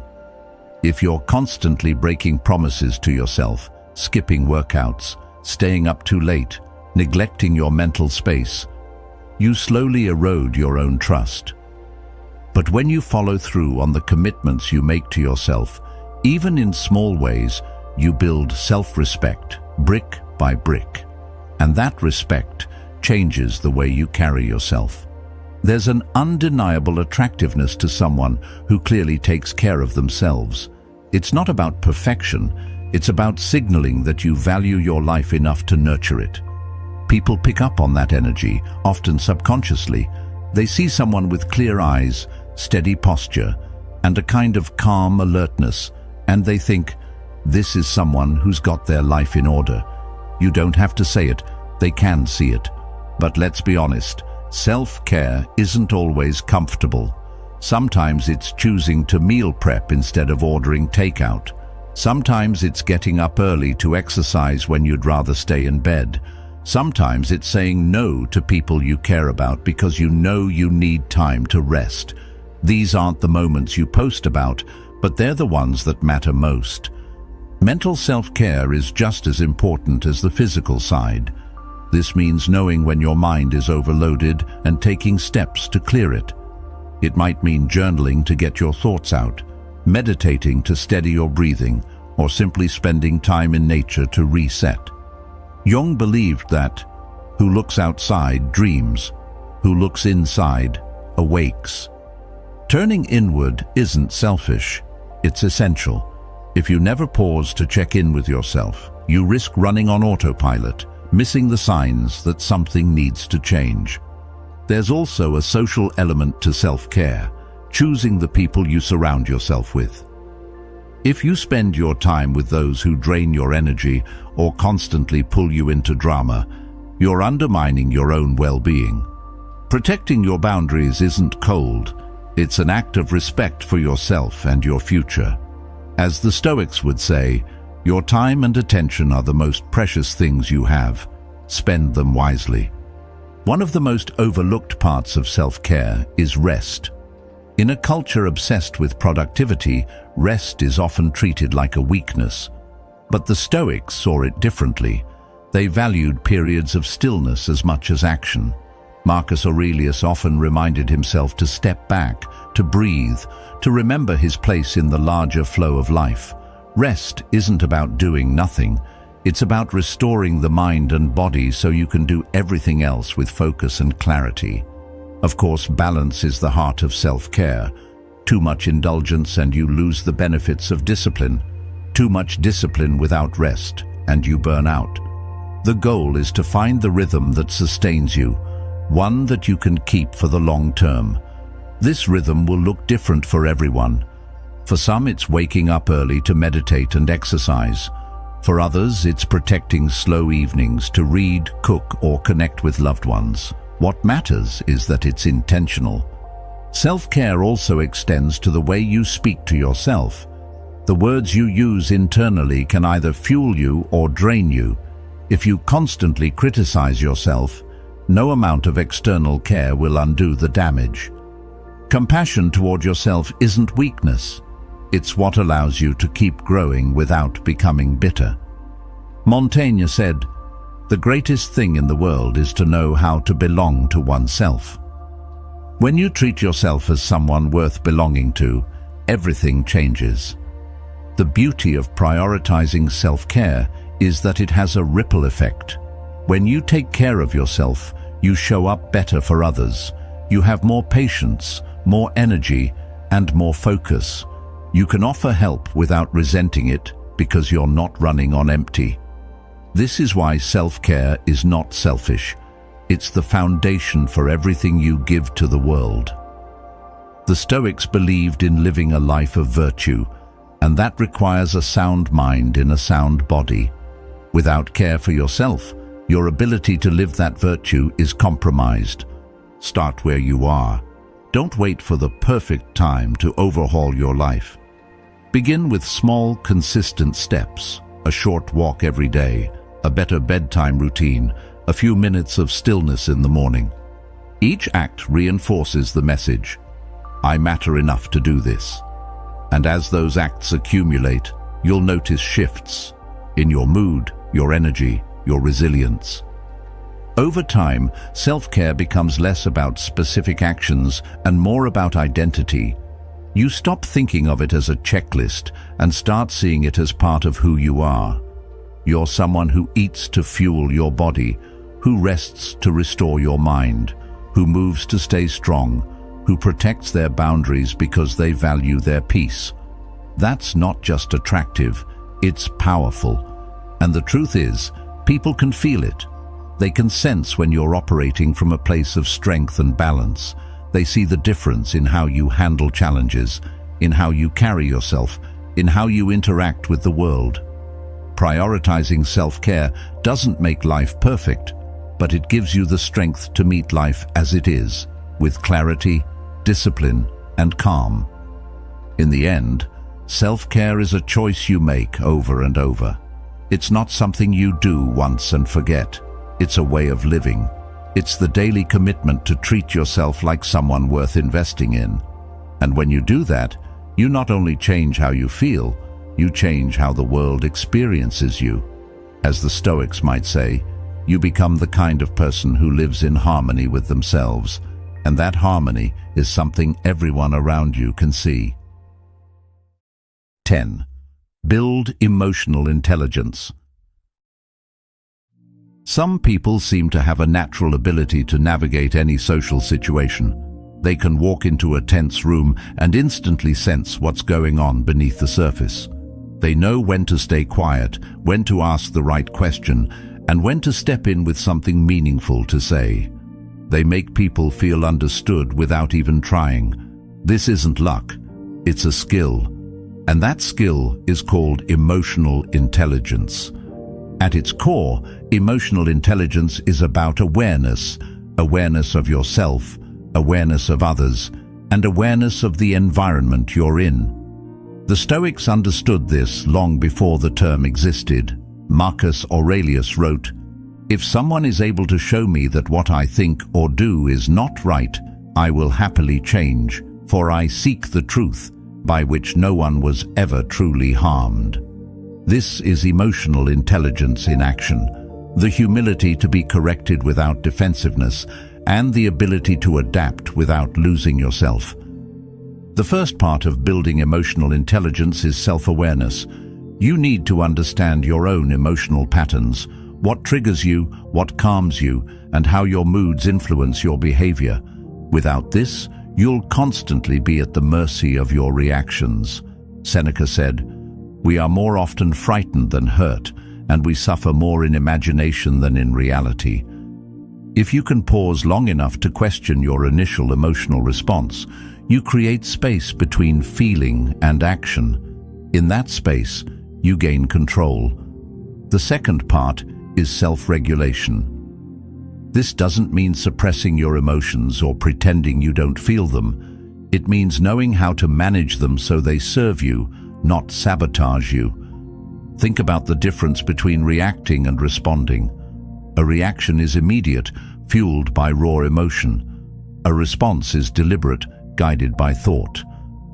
Next comes empathy, the ability to understand what others are feeling, even if they don't say it outright. This is where reading the room comes in. You notice subtle shifts in tone, body language, and energy. You pay attention to what's not being said. Empathy isn't about agreeing with everything or feeling what someone else feels. It's about acknowledging their experience without judgment. When people sense that you get them, they open up. They share more honestly. They trust you. This trust is one of the most valuable forms of influence you can have. Another element of emotional intelligence is social awareness, the ability to sense the dynamics of a group and adapt to them. This means knowing when it's your turn to contribute and when it's best to hold back. It means recognizing when a joke will land and when it will offend. It means noticing when someone is being left out of the conversation and inviting them in. Michel de Montaigne once said, "The greatest thing in the world is to know how to belong to oneself." Social awareness begins with that self-belonging. When you're secure in yourself, you can focus more on the needs and cues of others. Relationship management is where all these skills come together. Once you can understand yourself, regulate your emotions, empathize with others, and read the social environment, you can guide interactions toward positive outcomes. This is not manipulation, it's leadership.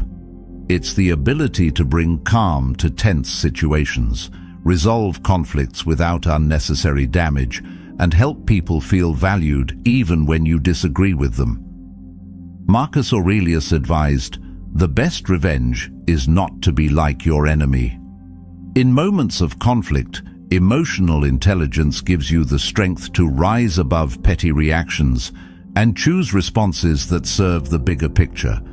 Building emotional intelligence takes practice, and it starts with slowing down. Instead of rushing to speak, take a breath.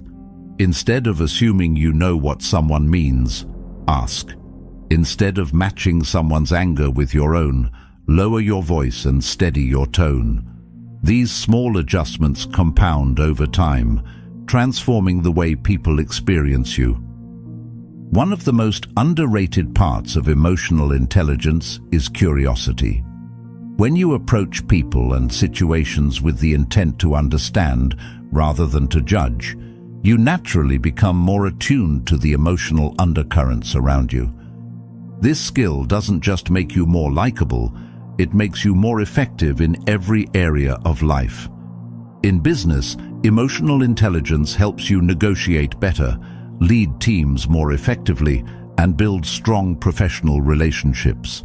In friendships and family life, it helps you avoid unnecessary conflicts and deepen your connections. In your personal growth, it keeps you from being controlled by fleeting emotions, allowing you to act from your values instead of your impulses. The payoff of building emotional intelligence is huge. People will start to see you as someone they can rely on, not because you're always cheerful or agreeable, but because you're steady. You don't add chaos to the room, you bring balance. You're not unpredictable, you're grounded. And in a world where so many are quick to react and slow to think, that calm, thoughtful presence is rare and deeply attractive. If you want to start developing this skill, begin with 3 simple practices. First, pause before you respond, especially in moments of stress. Second, pay attention to the emotions of others without making it about you. Third, reflect daily on your own emotional patterns, what triggered you, what you handled well, and what you could improve next time. Over time, these habits will sharpen your awareness and control, making emotional intelligence a natural part of how you operate. 11th, be consistent and reliable. It's easy to make promises. Words cost nothing. You can agree to meet someone, commit to a project, or promise to help, and in that moment, it feels effortless. But follow through, that's where the real weight lies. The truth is, consistency and reliability are rare today. Plans are cancelled with a quick text. Promises are forgotten when something more convenient comes along. And yet, when you find someone who shows up exactly when they said they would, who does exactly what they promised, no matter how small, it leaves an impression that lasts. Carl Jung once said, "You are what you do, not what you say you'll do." Reliability turns your words into proof. Without it, your words are just noise. Being reliable is not just about keeping appointments or meeting deadlines. It's about becoming the kind of person others know they can count on in both the big and small things. If you say you'll call, you call.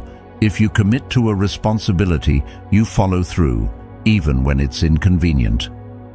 Seneca once said, "A promise must never be broken." That doesn't mean life won't throw obstacles in your way. Of course it will. But consistency is measured in how you handle those moments. Do you make excuses, or do you find a way to keep your word?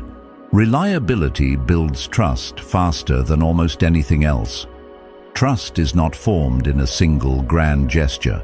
It's formed in the small, repetitive acts that prove your dependability over time. Think about the people you trust most. Chances are they've shown up for you again and again, not just when it was easy, but when it was difficult. That's the foundation of deep relationships. Consistency also signals discipline. It shows you're capable of making a decision and sticking with it, even when your mood changes or the initial excitement fades. Most people skip the second part. They set goals, make plans, but abandon them at the first sign of discomfort. The reliable person pushes through. They understand that commitment means staying the course, not just when it's inspiring, but when it's mundane. But let's be honest, being consistent isn't always exciting. It can be repetitive, even boring. That's why so few people do it. We crave novelty, the thrill of starting something new. But there's a unique satisfaction that comes from finishing what you start. Consistency is not perfection. It doesn't mean you never miss a commitment or make a mistake. It means you own up to it when you do. You communicate, you adjust, and you do everything possible to make it right. This honesty not only preserves trust, it strengthens it. People know you're not hiding behind excuses. They see you taking responsibility, and that sets you apart in a culture where deflection and blame shifting are common. Reliability also extends beyond others. It starts with the commitments you make to yourself. If you can't keep your own promises, it's only a matter of time before you start breaking them with others. Self-trust is the root of all trust. Montaigne once said, "The greatest thing in the world is to know how to belong to oneself." When you consistently do what you tell yourself you'll do, whether it's sticking to a workout, saving money, or finishing a project, you strengthen your identity. You start seeing yourself as capable, disciplined, and trustworthy. In the workplace, consistency is often the difference between someone who is merely competent and someone who is indispensable. A reliable colleague doesn't just meet deadlines, they meet them without needing to be chased. They don't require constant supervision because their results speak for themselves. Over time, they become the person others turn to when something truly matters. That kind of reputation is priceless. It can't be built overnight, but it can be destroyed quickly if you break your word. Reliability also creates stability in relationships. When people know they can count on you, they feel safe. Safe to open up, safe to rely on you, safe to plan with you. It doesn't matter if it's a friendship, a romantic relationship, or a professional partnership. Trust is the glue that holds it together, and consistency is what keeps that glue from drying out. There's also a quiet confidence that comes from being reliable. You don't have to overcompensate with grand gestures or constant reassurance because your actions have already built your credibility. People know you'll be there, and that knowledge is powerful. It makes you someone they trust with responsibility, someone they respect without hesitation. Of course, reliability comes with boundaries. You can't be reliable for others if you overcommit and burn yourself out. Part of consistency is knowing your limits and being honest about what you can take on. The Stoics valued moderation for this reason. It's better to do fewer things with excellence than to scatter yourself across too many commitments and fail to deliver. If you want to strengthen your reliability, start with small commitments. Show up on time. Respond when you say you will. Deliver on simple promises, like returning a borrowed item or following through on a casual plan. These small acts create a pattern, and patterns become reputation. Once people see that you can be trusted in the small things, they'll trust you with bigger responsibilities. In a world where flakiness has become normal, reliability is a quiet superpower. It doesn't make the loudest noise, but it leaves the deepest impression. People remember the ones who showed up, not just once, but every time. In the end, being consistent and reliable is about integrity. It's about creating a life where your word is enough, because history has shown it to be true. And in a time when trust is fragile, that kind of dependability is not only rare, it's invaluable. When you choose to live this way, you stop being just another voice in the crowd.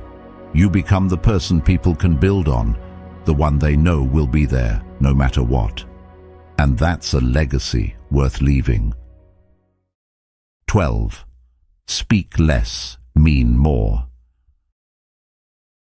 Some people can speak for 10 minutes and leave you with nothing to remember. Others can speak for 30 seconds and change the way you think about life. The difference isn't vocabulary or volume, it's intention. It's knowing that words carry weight and choosing to use them with care. We live in a world where talking has become cheap. Every second, thousands of conversations happen online and offline, most of them filled with noise. But noise is not meaning. The ability to speak less but say more is a rare skill, and it's one that commands attention without ever asking for it. Speaking less doesn't mean being detached or cold. It means being thoughtful. It means not rushing to respond the moment someone finishes speaking. It's pausing, considering the weight of your words, and then delivering something that actually contributes to the conversation. One of the biggest mistakes people make is talking just to prove they know something. They over-explain, they repeat themselves, or they offer advice before it's even been asked for. True authority doesn't need constant proof. It's shown in action and reinforced through well-timed words. Silence, when used intentionally, can be a form of communication all on its own. In tense moments, it can signal strength. In deep conversations, it can create space for others to open up. In negotiations, it can apply subtle pressure. People often rush to fill silence because they mistake it for weakness, but in reality, it's a kind of discipline. It says, I'm comfortable enough in myself that I don't need to fill every gap. Speaking less forces you to listen more, and listening deeply is one of the most underrated forms of influence. When you actually hear what people are saying, not just the words, but the meaning behind them, you can respond in a way that resonates. Another reason to speak less is clarity. When you strip away the unnecessary details and get to the heart of what you're saying, your message becomes stronger. Think of it like writing. Cutting out extra words doesn't make the piece weaker, it makes it sharper.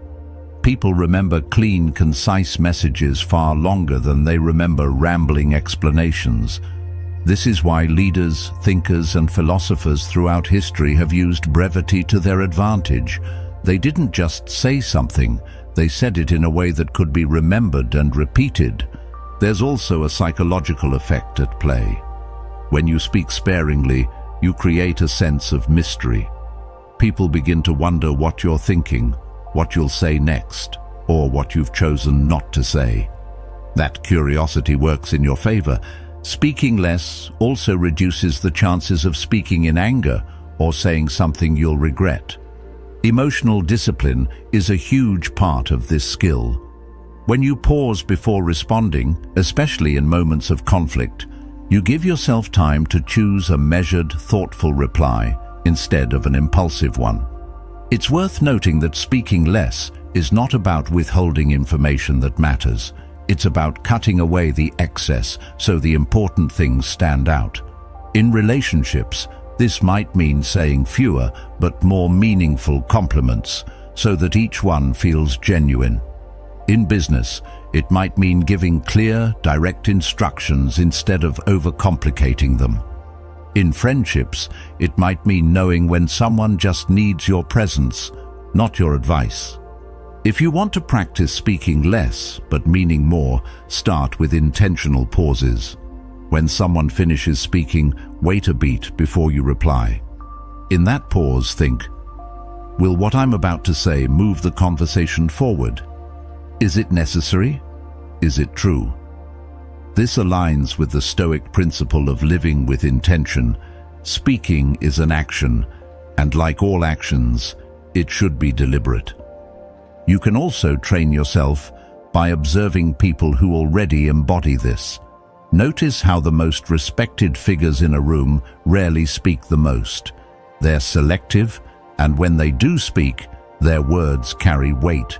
This isn't an accident, it's a skill they've cultivated. They've learned that words are like currency.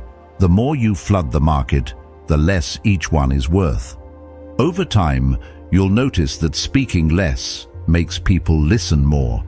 Your words will start to land differently because they're not competing with a flood of other words.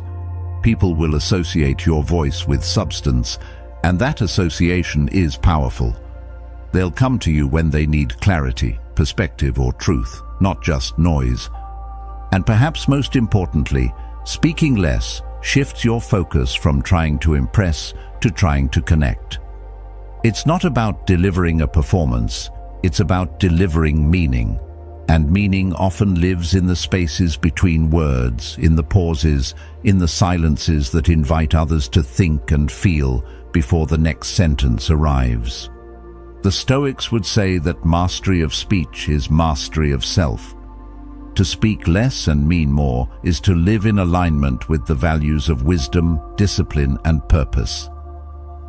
Epictetus reminded us, "Nature gave us one tongue and two ears, so we could listen twice as much as we speak."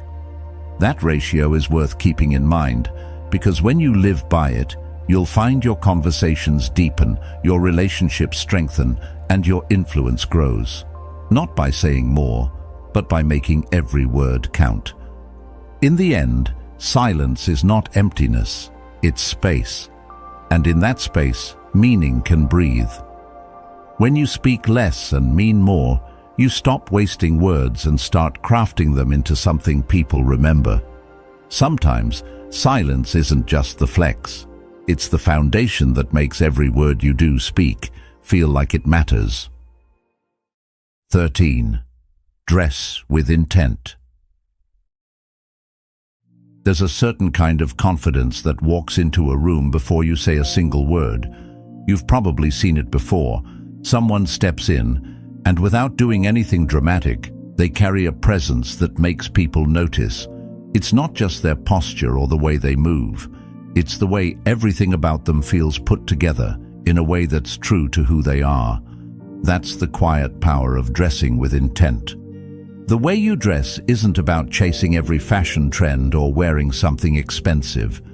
It's about understanding what works for you, your body type, your personality, your lifestyle, and then choosing clothing that aligns with that. The Stoics would see this as living in harmony with your nature. Marcus Aurelius wrote, "Let the outward show be plain, but the inward character true." Dressing with intent means finding that balance, presenting yourself well without becoming obsessed with appearances, and making sure what you wear feels like an extension of you rather than a costume. Intentional style starts with fit. You can wear the most expensive clothes in the world, but if they don't fit you properly, they'll look sloppy. Likewise, simple, well-fitted clothing can make you look polished and confident, even if it's not from a luxury brand. The Stoics believed in simplicity. Seneca wrote, "Simplicity of character is the natural result of profound thought. A clean, well-fitted shirt, trousers or jeans that sit right, shoes that are clean and cared for, these are simple choices, but they speak volumes." Color also plays a role in how you're perceived and how you feel. Certain colors can make you look more energized, approachable, or authoritative. You don't need to overthink it, but it's worth knowing which tones work best for your complexion and which combinations make you feel the most like yourself. Carl Jung's work in psychology often explored archetypes, identities that carry certain energies. In a similar way, the colors and styles you choose carry an energy into every room you enter. They can amplify how you want to feel that day: calm, bold, focused, or approachable. Another part of dressing with intent is consistency. Your style doesn't have to be rigid, but it should be recognizable. Think of it as your visual signature, something people start to associate with you over time. This doesn't mean you wear the same thing every day, but that there's a clear thread connecting your choices. It might be a preference for classic pieces, a love for minimalism, or a taste for subtle details. Michel de Montaigne once said, "The greatest thing in the world is to know how to belong to oneself." Your style should belong to you, not to trends, not to peer pressure, not to someone else's expectations. Dressing with intent also means preparing for the day you're about to have. If you have an important meeting, dress in a way that makes you feel sharp and capable. If you're meeting friends, Wear something that's relaxed but still reflects care.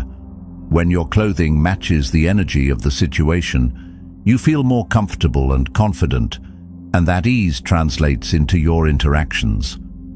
There's a psychological shift that happens when you dress well.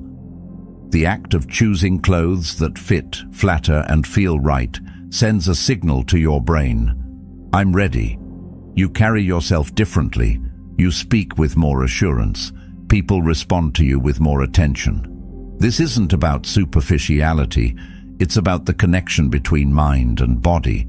When you feel good in what you're wearing, you project that feeling outward, and others can sense it. Of course, dressing with intent doesn't mean overcomplicating your wardrobe. In fact, having fewer but better pieces often makes it easier. Quality over quantity is a rule that applies as much to clothing as it does to life. Invest in items that last, that you can wear in multiple ways, and that still look good after repeated use. This approach not only saves you time and money in the long run, but it also simplifies your daily decisions, leaving more energy for the things that truly matter. Accessories can also play a role in intentional dressing. A well-chosen watch, a belt that matches your shoes, or even a subtle piece of jewelry can tie an outfit together and add a layer of refinement. The key is not to overdo it. Each piece should have a purpose, either functional or aesthetic. Just as in Stoic philosophy, where every action should align with reason, every element of your outfit should feel deliberate, not random. One thing that often gets overlooked in dressing with intent is grooming. Even the best outfit loses impact if it's paired with neglect in personal care. Cleanliness, well-kept hair, maintained shoes, these small details are part of the bigger picture. Seneca reminded us, a well-governed mind can be recognized by the moderation of its speech and the simplicity of its dress. Extend that simplicity to grooming, and you'll always present yourself in a way that reflects inner discipline. Another important aspect is authenticity. There's no point in wearing something that looks great on someone else but feels unnatural to you. Clothing should enhance who you are, not mask it. People can sense when you're uncomfortable in what you're wearing, and it undermines the confidence you're trying to project. Dressing well also has an element of respect, not just for yourself, but for others. When you take the time to present yourself thoughtfully, you're showing the people you meet that you value their time and the interaction. Whether it's a job interview, a first date, or simply meeting a friend for coffee, your appearance sets the tone for the encounter. In this way, style becomes part of the social contract. It's a way of saying, I care enough to show up as my best self. If you're unsure where to start with dressing with intent, begin by observing. Notice the outfits that make you feel the most confident. Identify the cuts, colors, and styles you gravitate toward. Pay attention to how different clothing affects your mood and the way others interact with you. Over time, you'll refine a style that feels natural and powerful for you. In the end, dressing with intent is not about impressing strangers. It's about aligning your outer self with your inner self. It's about making choices that reflect who you are and who you want to become. The Stoics taught that we should live according to our principles, and that includes how we carry ourselves in the world. When you dress in a way that's true to you, you're not just wearing clothes, you're wearing confidence, discipline, and self-respect. And in a world where first impressions happen in seconds, that silent communication can open doors before you've even spoken a word. 14. Control your reactions. There's a certain kind of strength that has nothing to do with physical power, status, or how loudly you can speak. It's the ability to hold your center when everything around you is shaking. You've probably seen it, someone in the middle of chaos, and yet their voice stays steady, their posture relaxed, their mind clear. They don't get pulled into the storm. Instead, they become the calm at the center of it. That's the power of controlling your reactions. We live in a world that rewards instant responses, quick comebacks, rapid opinions, emotional reactions. People are encouraged to speak before thinking and act before reflecting. But the Stoics saw this as dangerous. Controlling your reactions doesn't mean suppressing your emotions or pretending you don't feel them. It means being aware of them, understanding where they're coming from, and choosing how to express them in a way that serves you instead of sabotaging you. This kind of composure is magnetic. People naturally trust and follow those who can stay grounded when things get difficult. Think about leaders you admire. Chances are they aren't the ones who panic at the first sign of trouble. They're the ones who can take in the full picture, assess the options, and respond with clarity. Their calm makes other people calmer. Their steadiness creates stability for those around them. Remaining calm under pressure also protects you from manipulation.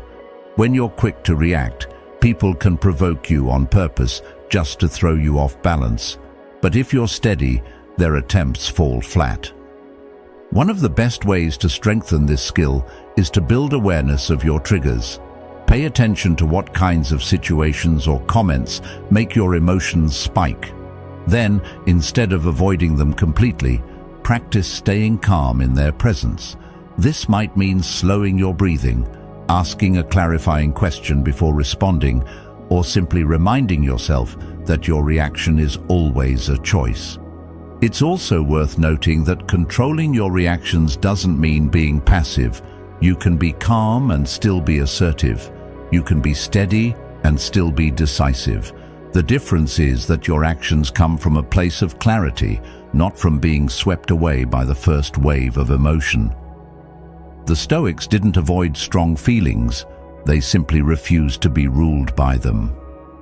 Another powerful benefit of mastering your reactions is that it creates space for better judgment. When you're not blinded by frustration, anger, or fear, you can see the situation more objectively. You can consider long-term consequences instead of chasing short-term relief. This is the difference between reacting to a moment and responding to a reality. Epictetus compared it to being an archer. Once you release the arrow, you can't control it anymore. Your control lies in how you aim before you let go. In relationships, controlling your reactions builds trust.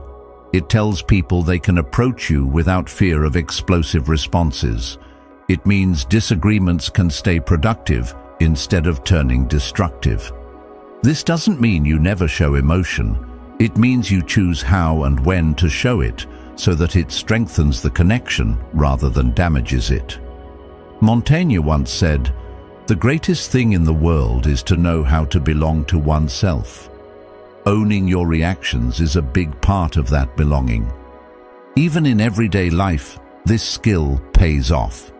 Whether it's a delayed flight, a rude comment, or an unexpected setback, keeping your composure means you stay in control of your time and energy. You don't waste hours replaying the situation in your head or crafting imaginary arguments. You accept what's outside your control and focus on what you can influence next. That's a deeply Stoic way to live, not avoiding discomfort, but meeting it with steadiness. If you want to start strengthening this ability, begin with your body.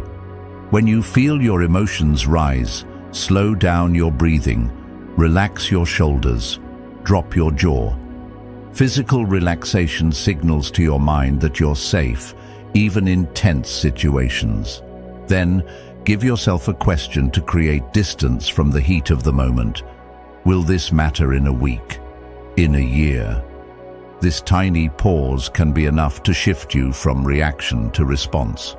Over time, people will start to notice. They'll realize you're not the kind of person who gets thrown off easily. They'll come to see you as dependable in crisis, thoughtful in conflict, and measured in decision-making. This doesn't just make you more respected, it makes you more effective in everything you do. The Stoics would argue that self-control is the foundation for all other virtues.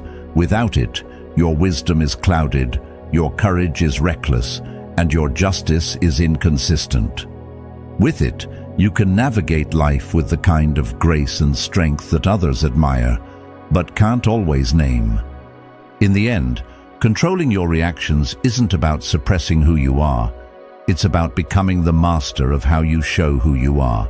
It's about turning raw emotion into refined action.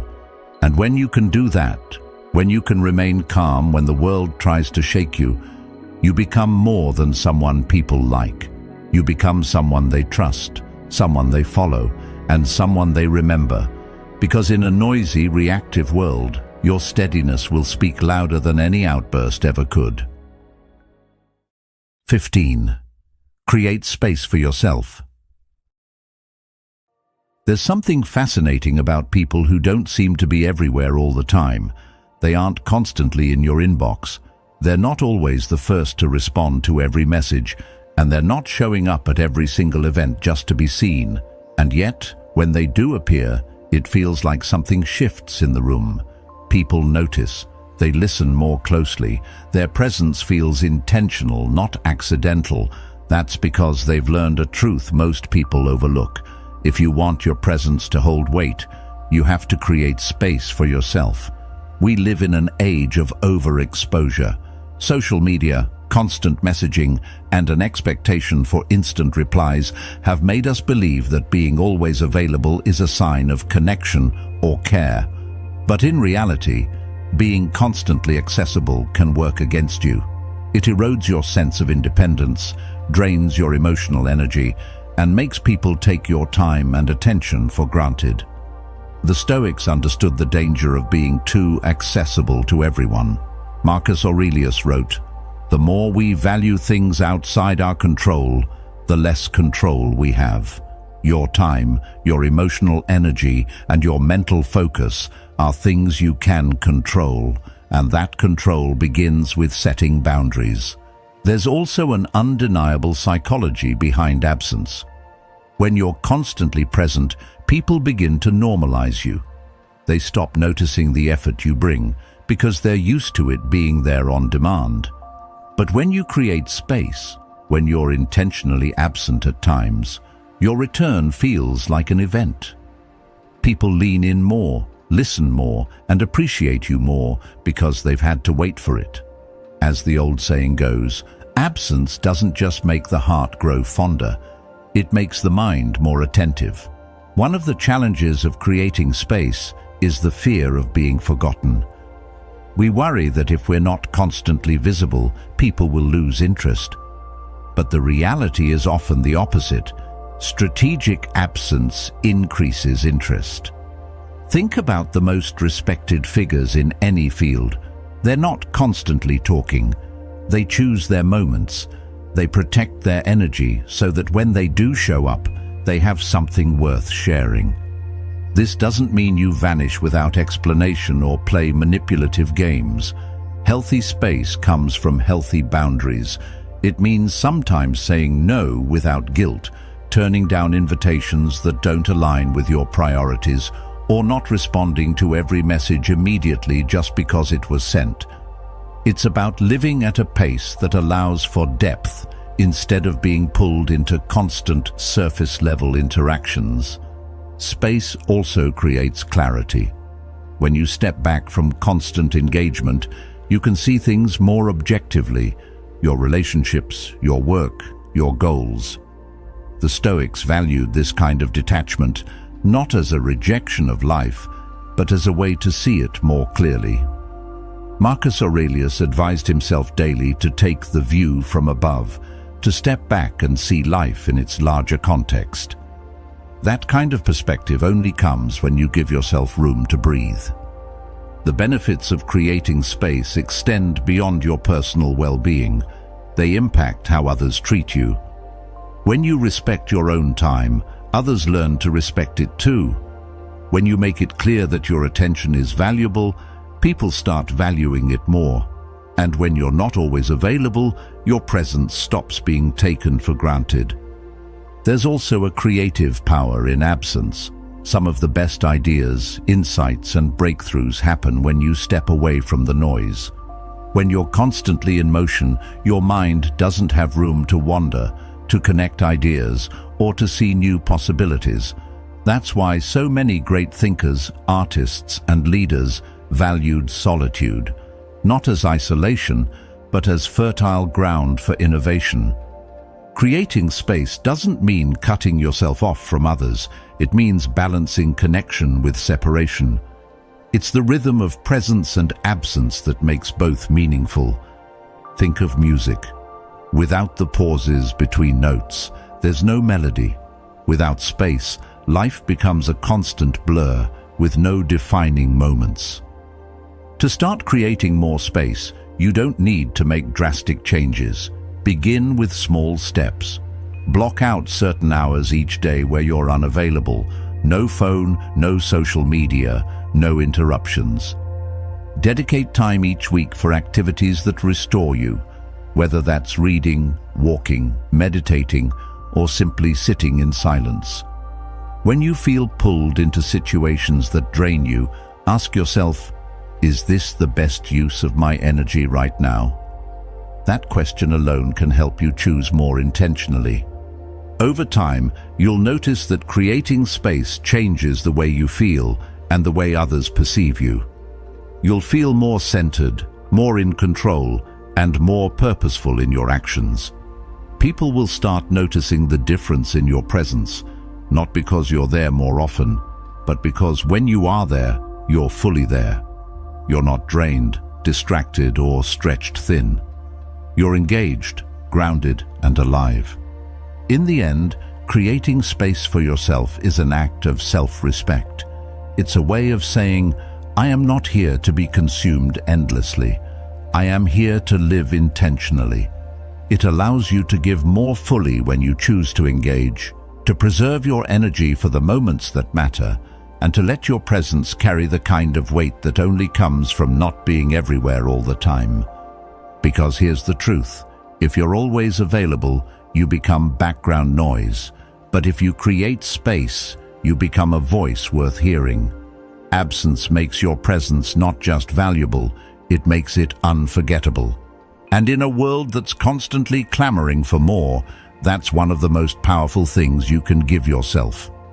At the end of the day, the life you live is shaped less by what you chase, and more by what you choose to protect. Your time, your energy, your presence. Create space for yourself, and you'll find that what truly matters will have room to grow. Thank you for being here, for being a part of Stoic Journal. If this message spoke to you, there's another video waiting for you on the screen, one that will take these ideas even deeper. I'll see you there.